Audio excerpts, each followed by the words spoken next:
We're actually funny. But I can't remember what our end tagline is. We're actually funny? We're actually funny. Implying most of the time we're not funny. I know the beginning. I don't know the end. I know. There's hope. Gee whiz. Oh, where there's poor health. There's hope chiropractic. That's the end. That's the end. Guys, What's the beginning? That she doesn't have it yet. Ready? You don't have it. Yeah, I do. It's all right. Oh, okay. Good. Do I have it? You got it. Okay. Roll with it. Ready, set, go. All right. We're back with Dak and Doc. We're back with Dak and Doc. That was a little. We're back, baby. That took a little bit of work. You guys have no idea the production that went into this. This was a lot today. Yeah. Mentally, emotionally. So we have taken a little bit of time. We were on YouTube last time we were recording, right? Yeah. We recorded a couple that ended up on YouTube and one's still uploading because I know I put 2 on there. That is the longest upload ever. All right. Okay, so there's a lot of things I learned. You can't just leave YouTube running in the background and let it upload. You have to actually have it opened. And I use my phone for work 100% of the day. So for me to stay on just one app, it was impossible. So that was my mistake. So it really could possibly just be sitting there waiting for me to open again. I have no idea what you said. I wasn't listening. The viewers know. But that's okay. The viewers know. They get it. They understand. All right. So we are trying to be a little more responsible with our time because I think the last time that we recorded, we were talking for like an hour We and a just half. babbled. My husband said it very well. He said, you guys don't even talk about chiropractic. You guys just talk as if it's just the 2 of you in the room. And it is. It's just the 2 of us in the room. Yes. That's all we know. Like Anybody else that was staying here would have left long ago. Yeah, good luck to them. Well, today we will be talking about a chiropractic topic. It's honestly one of my favorite topics. Yes, it's one of her favorite. It is. And we're going to touch base on that a little bit. But let me see. What's world events that's going on so people get a timeline? Yeah. My world event is this office.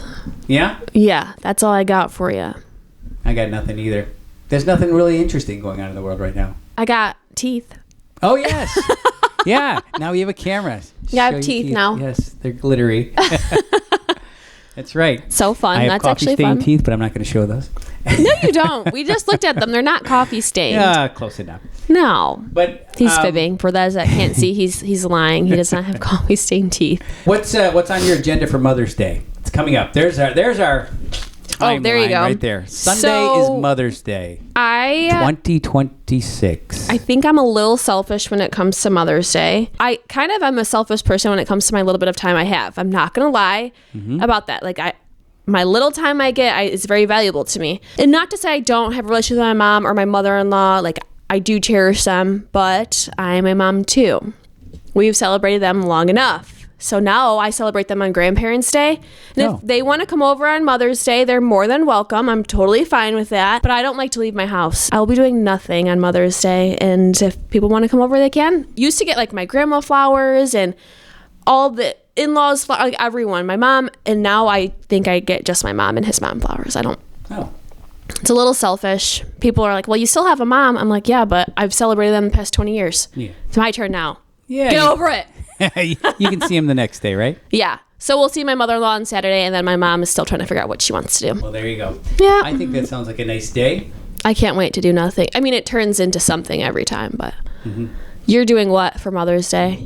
Oh, well, yesterday there was this long text between my wife's family. Okay. And it was a text of about 36 to 38 correspondence back and forth. I wouldn't open it. And when I got home, I told my wife, I said, I'm not reading this. That's what does me it say? too. And she said, just say it sounds good.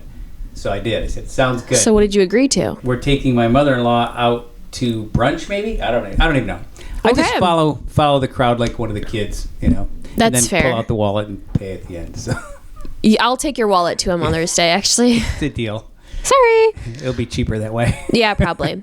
For group texts, I will not answer. I always, like if it's too long, what I always do is I just call the main person that's talking in the group text. I'll call them and say, can you summarize this for me? Yeah. As I used to love group texts, but Oh, really? yeah, Oh, over time I can't. I just can't do it anymore. Well, I respect the fact that they include me because not always included in that group. Well, it's nice You that they don't include say. me. Yes, but that's okay. It just got really long. If it was, one or two, I would probably take a look at it. But I really don't look at my phone. I'm working all day long, so I look at my phone in the morning when I wake up, and if there's any business I have to take care of, I get it done, and then I look at my phone again. Not really even at lunch. It drives my wife crazy. I don't look at it at lunch. No, you really don't. And then I just, when I'm going home, I'll look and see if my wife left something like, no dinner tonight, you're on your own, that kind of thing. So other than that, my phone is just like a phone.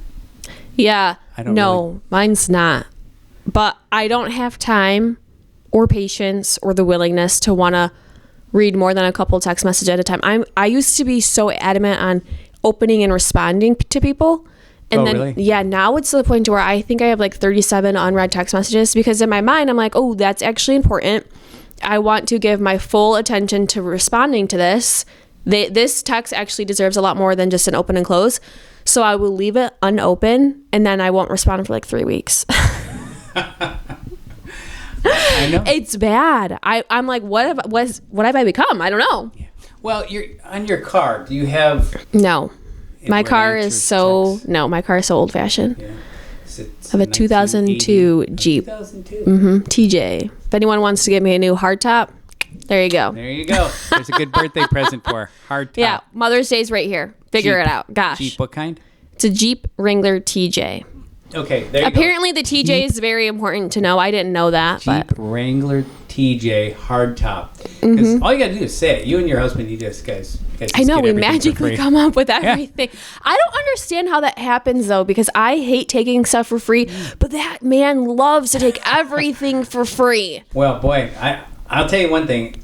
I know for sure I am about to go through a huge, huge purge in my house. And I'm coming over your house with a truck, and I'm just going to say, hey, Austin, take what you want. I would be all kinds of junk. But people like our friend group, they seriously do that to me. Oh, like, really? all the time. Bring all the stuff. All of our friends from up north think it's so fun. I'm like, you guys, this isn't funny anymore. They thought it was funny when we went up north, and he came home with 3 jet skis for free, $0. Or maybe it was 2, and we had another one. I don't know. But we came home with multiple jet skis for free, and I was like, this is not cool. And ever since then, they bring them home all the time. So tell me about you on a jet ski. What do you mean, me on a jet ski? Well, I know that you like a quad, but you can no longer do that anymore. Oh, I'm going to. Watch out, guys. Okay. I give it like maybe 2 more years for my face to heal. My shoulders, something's got to happen with this thing, and maybe I'll be out there again. So you're not on a quad anymore. So, you've never been on a snowmobile, from what I understand? Just on the ice. Oh, just on the ice? Yep. Okay, so but you don't ride or drive a snowmobile? No. Okay, you don't drive a dirt bike? No. Might have to pick it up if I can't go on a quad. Right, but you... I love a jet ski. Jet skis? I love riding a jet ski. Do you? Yeah. I haven't rode a jet ski in a couple years. You go really fast or slow? I mean, I think I'm fast, but... Apparently I'm slow. What does Jay think? He's never been on a jet ski. Oh. Yeah, this will be his first year. And I'm a little nervous to let him on it because the kid, he's all about motors as it is. He wants to go on everything super fast. And there's no brakes when it comes to the water. So that scares me. So I don't really want him. I don't really want him on a jet ski just yet, but it's going to happen this summer. So how does that work when you're on a lake? Like I said, I've worked next to Lake St. Clair for 35 years. I lived down here. I've probably been on that lake 10 times my whole life. So what do people do? Do you just pull the jet skis behind you? How does it? What do people in the do? lake? Yeah. So if you're going out on the boat, but you want to ride jet skis. 2 people ride each jet ski. One person rides a jet ski and then meets us at the spot. And then that's like when you want to go out for a quick at least 3 people. At least 4. You need 2 people on the boat. Yeah. Well, I would think because you want to be able to like dock and know where you're going and tie off. Well, I just figured if you... That lake is not very deep. You just anchor sometimes, right? Anchor and then just jet ski around your boat. Yeah. So it doesn't have to be anybody on there. No, but like when you're going out and when you're leaving the dock, you need 2 people on the boat to like get off get away from the dock, and then when you go to hook up to another boat, because usually you're never just going out there by yourself, Doc. Oh, like really? You're meeting up with people, and why? So I guess because we have friends. I don't know. Just kidding. I don't know. Why would we do that? So you have a lot of friends that have boats. Yeah. Well, my brother-in-law does, and we don't do anything without him on the lake. Oh, is that right? You always go out? Chad. Is he next to you in your, whatever, your cubby hole? The well? No. The well? We went in on the well together because he doesn't have a boat. He has the jet ski. So when we go on the boat, he's always with us. Like doesn't. And he's on his jet ski. Well, if he takes it out, yeah. We only take out he'll only take out his jet ski if there's like a lot of people on the lake or on the boat. I meant. Sometimes I hear that lake is sometimes ridiculously crowded. It's so crazy. Yeah. Yeah. It is. It's really busy. Yeah. I remember one time my brother had a boat. We were out there, and I remember driving, pulling him, thinking this is crazy because he's going to end up crashing into somebody. You know, I can avoid them. I'm on a boat and I can steer, but I'm pulling him. And yeah, I just thought it was way too crazy. Yeah. Crazy out there, but I guess the further you get away from shore. I don't necessarily believe that because people go across the lake all the time to go to the Muscatine Bay. And imagine how many people are drunk going there and coming back. Nice. That freaks me out. Yeah. Well, obviously you can't drive drunk. And are there police or? Well, there's like Coast Guard, but it's not like a police officer on the ground. Like you have a really high chance of drinking and driving every time you're on the boat. Every time. Okay. I'm not getting a boat. Yeah, I wouldn't. I mean, you can come with us, Doc. You and Janice can come hang out with us. Well, when we go up north, there's a boat, but it's a small lake, and I understand the appeal of having a boat, and it's kind of fun. You're out there for the first few times, and then after that, it just becomes work, where you're just pulling somebody, right? Or you're just touring. Who wants to do that? I mean, that's like driving a car. That's what Austin likes to do. Those two things. That's like to drive. He loves just to drive. Really? Yeah, I don't mind it. But if Austin, like, boom, he boom, loves boom. it. He loves it. It's like, and I feel like sometimes he purposely tries to hit like the white caps on the boat. Yes. I'm like, okay, this is fun. Well, you guys are gonna have fun this summer on it. Are you taking it anywhere? No. You're not gonna go up north with it, or no? No, it's just too big to take up north. Plus, every time we go up north, we have the quad and the dirt bike, and we just have too much junk to bring up north with us. Went up to, I don't know, Mackinac Island. Maybe that's ridiculous. I don't know. No. Wonder how long it'd take to get up there on your size boat. What is it? 16, 20 foot? I don't know. It's a 28 foot. Oh, it's 28 foot. So, okay, on a 28 foot. Like to drive it all the way to the Mackinac Island? Yeah. Austin wants to do that. I think that's ridiculous. Why? I don't think I could do that. I know my brother had a smaller boat, and they went down to, what do you call it, Cedar Point. He said that same thing, too.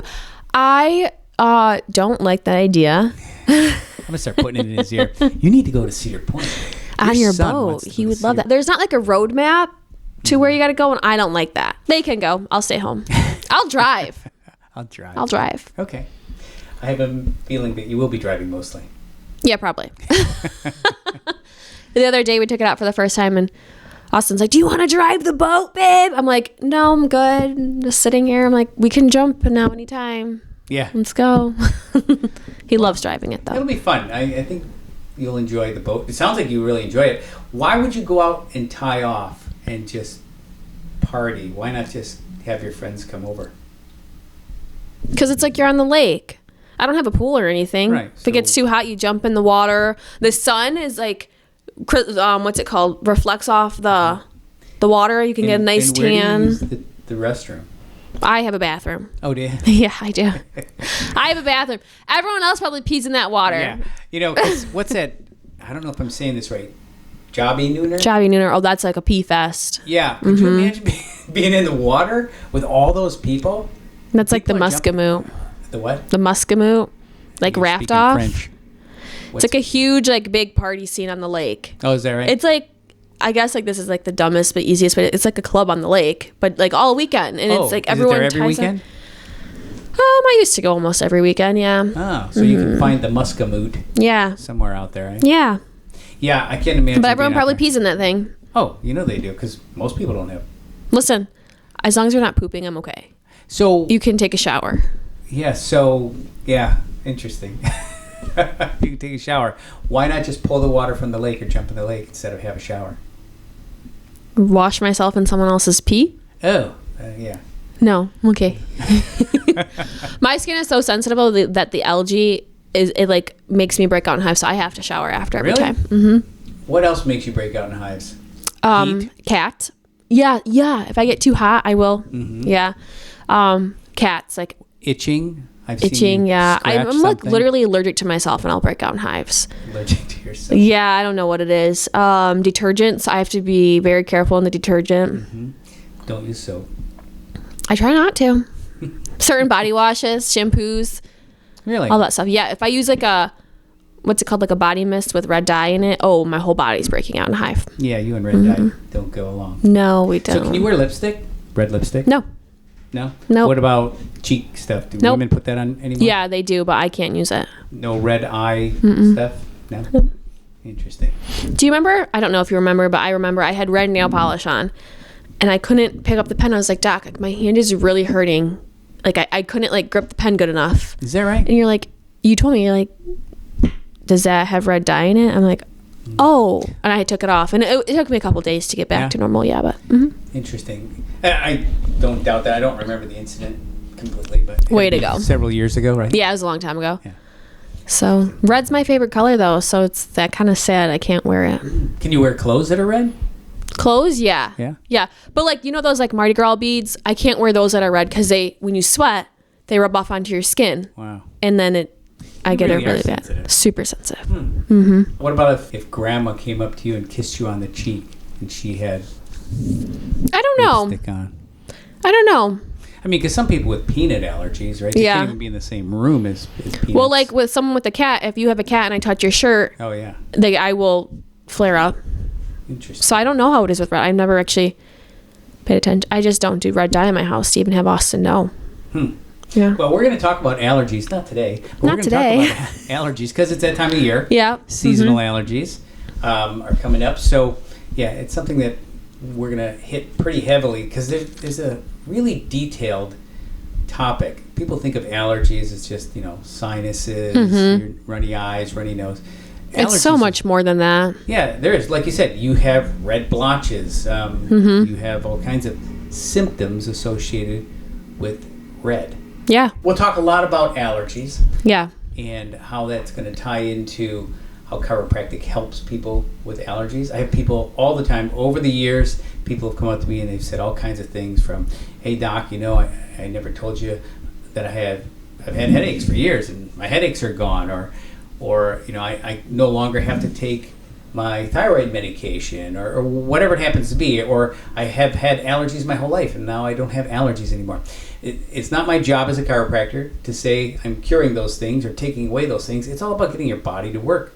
And when your body works right, you no longer express symptoms, right? And those are just symptoms. All these things that people have with allergies are symptoms. No, I agree. Your body's always striving for normal function. But today I thought we'd talk about something very interesting, something near and dear to your heart. It's my favorite topic, kyphosis. If anyone doesn't know what kyphosis is, it's a curvature in your spine. So a lot of people see it in their mid-back. Can you have kyphosis in your low back?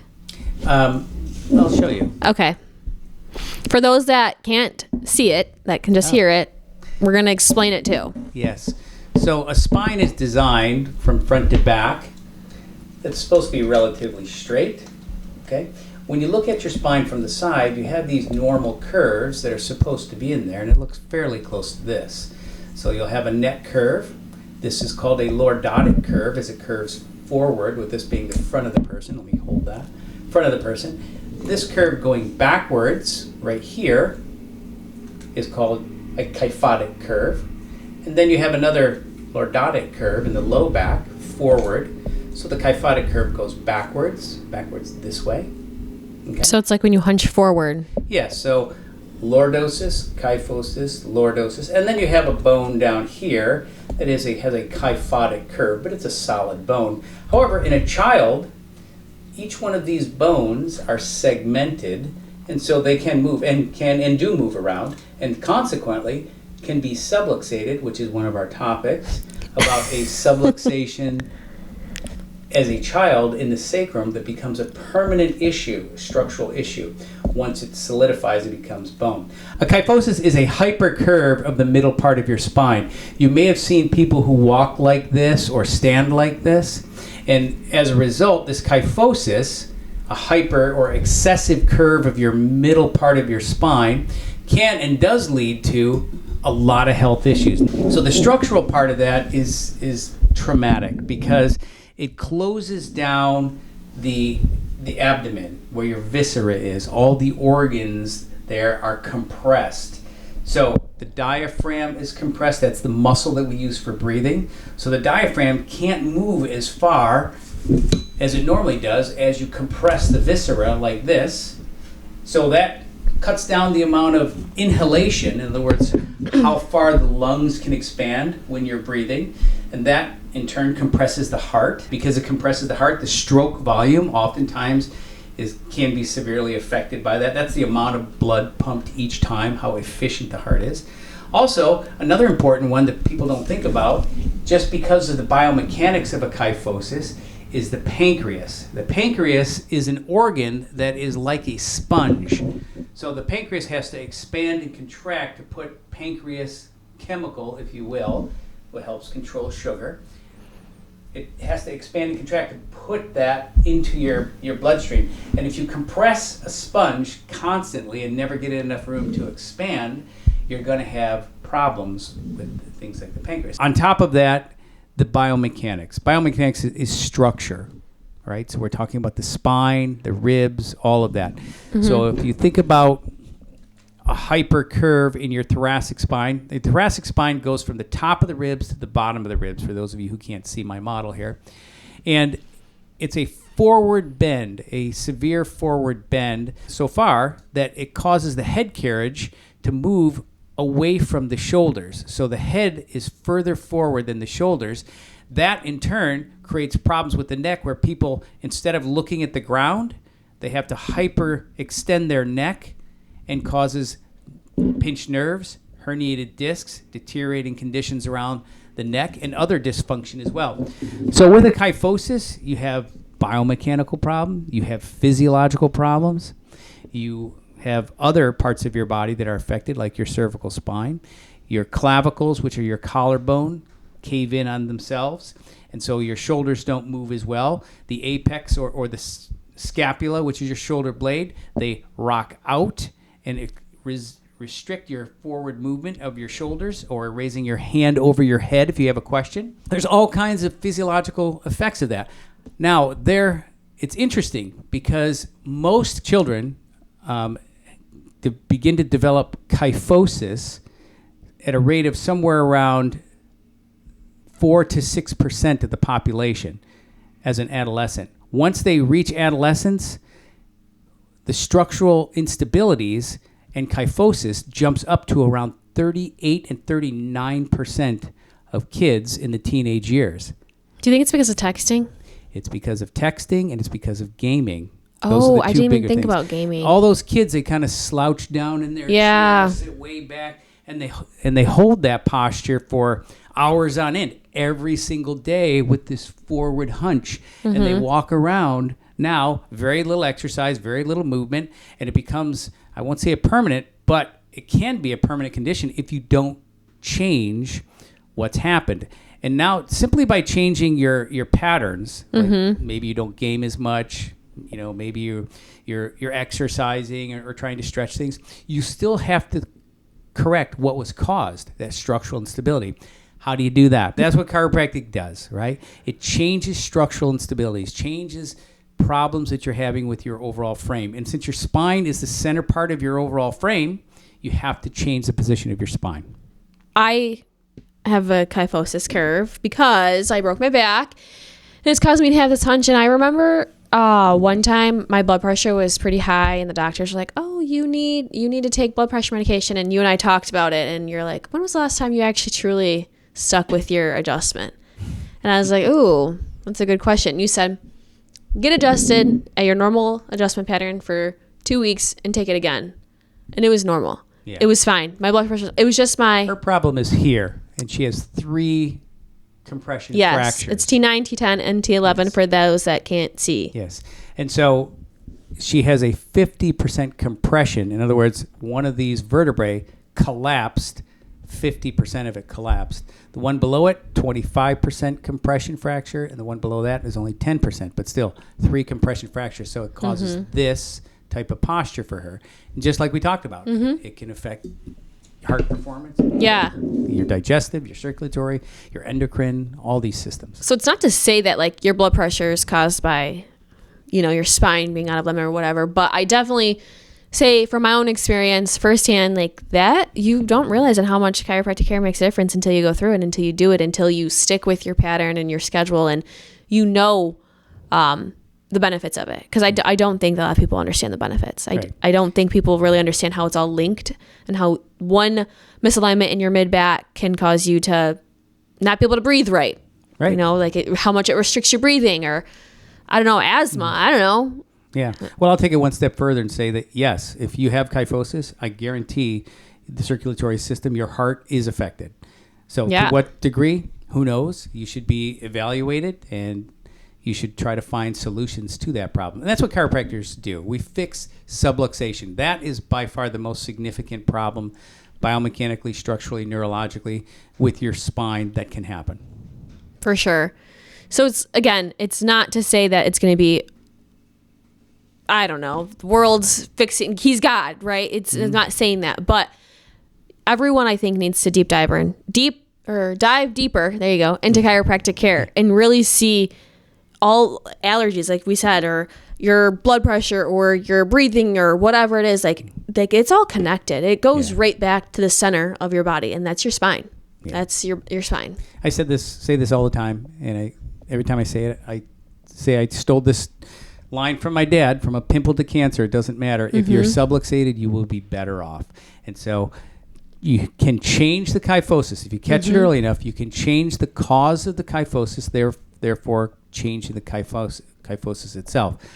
But you also have to affect or fix what's causing those physiological problems as well, the poor health. So do you think that if someone comes in and they have kyphosis, like it can go backwards, like back to normal 100%, or is it just depend on case by a person? I'll just say that if you have kyphosis and you have subluxation and you get under chiropractic care, will it improve? Yes. Fair. Yeah. That's fair. So is it going to go back to normal? Everybody's different. And it depends on how long or how quickly you look into it. There's a condition where the bone, and I'll show you on my model, the front part of the bone actually elongates. It begins to grow because it wedges on its own. Because the center of gravity now on that bone shifts forward here. So your body compensates and elongates the bone. And then it creates a wedge. Then you're dealing with a permanent condition. I have a patient, she has 9 compression fractures. 9 compression fractures. Are we going to take that kyphosis back to normal? No, that's not what I do. That's not what we're trying to do. I never say we're going to change curves or fix scoliosis or fix lordosis. My job is to fix the thing that causes things like that, subluxation, and give your body the opportunity to begin to move backwards to a more normal situation. How far back? It's going to be up to a lot of different factors. And that's something that you talk about with your chiropractor and that we talk about with people all the time. What are the things you can do to help facilitate reconstruction? Wait, you said what? Reconstruction. That's not what I heard. I was like, wait, we're doing construction? Yeah, to facilitate construction, we're going to fix the roads. I was like, wait, you just lost me. You looked a little dazed and confused. I was like, one more time? But if you have questions about that, be happy to answer those. Contact our office if you like. Don't forget, you can send us a text. Yep. Make sure it's called Send a Text Now. It's right underneath. It's a button right underneath your description. How do you spell that? Send a text? Button. Goodbye. No, I like that because I told you before. So many people, I pronounce some words. Is that my thing that you said I say wrong? Everybody. My wife, what does she say? Important. Important. Yeah. No, hers is with a D. Important. Oh. And I said for years, and I still don't know what the correct one is, filthy or filthy. I think I say filthy, but the correct word is filthy. It's filthy. Filthy, yeah. Yeah. For my entire life, I said filthy. Oh, man. I was in grad school, and I said to my my mom, I was moving into a place. This place is filthy. She goes, "Oh, that's so cute. You still say it like that." I said, "Say it like what? What am I talking about?" She goes, "It's not filthy. I'm like, "No, it's not. No, it's not." I was arguing with her. That's so funny. Yeah. So anyway, we all have our little. We have our little Yours quirks. was what? Button. Button. I can't even say it the way you say it. Button. Wait. You say it. Like, say it again. Just like it says button. Button. Button. Yes. I put a D instead of a T, maybe. How do I say it? You say button. Button. Like Buttin. Button. I'm funny, guys. I'm funny. No, that's funny. It's cute you say it like that. Thank say it you. Like my mom said. Yeah. All right. Well, we appreciate you joining us. This is a short one. And Doc's going to do it. I forgot already. Oh, wait. Where there's poor health, there's hope. Chiropractic. Yes, it's actually. Is it? Tired of poor health? Oh. Now there's hope. Chiropractic. Yeah, I Thanks for shouldn't do joining this. us. Thank you, guys.